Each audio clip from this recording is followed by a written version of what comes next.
Hello everyone, আমি আবারও চলে আসলাম নতুন একটা ভিডিও নিয়ে।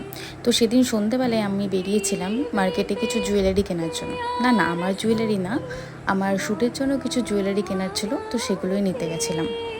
এবার আমি ভেবেছি যে ড্রেস জুয়েলারি কিচ্ছু রেন্ট নেবো না, যেগুলো নিজেদের কাছে আছে সেগুলো দিয়েই পুরো শ্যুটটা করব। তার আউটপুট তোমরা দেখতেই পারবে পরের ভিডিও আসলে।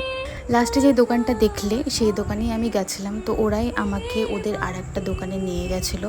আর আমার কিছু সাবেকি জুয়েলারি দরকার ছিল, তো ওগুলোই আমি দেখছিলাম। আর কি জুয়েলারি নিলাম সেটা তোমরা শ্যুটেই দেখতে পাবে।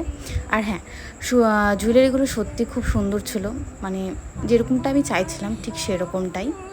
জানো তো, আমি খুবই খুঁতখুঁতে। যতক্ষণ না নিজের পছন্দ মতো, নিজের মনের মতো কোনো জিনিস না পাবো, ততক্ষণ আমি দোকানদারকে জ্বালিয়ে যাই। তো আমাদের জুয়েলারি কেনা ডান। তারপরে আমরা গেছিলাম একটা ক্যাফেতে, ওখানে 2 কাপ কফি খেয়ে তারপর চলে আসি বাড়ির দিকে। সো আজকের মতো টাটা, দেখা হচ্ছে নেক্সট ভিডিও।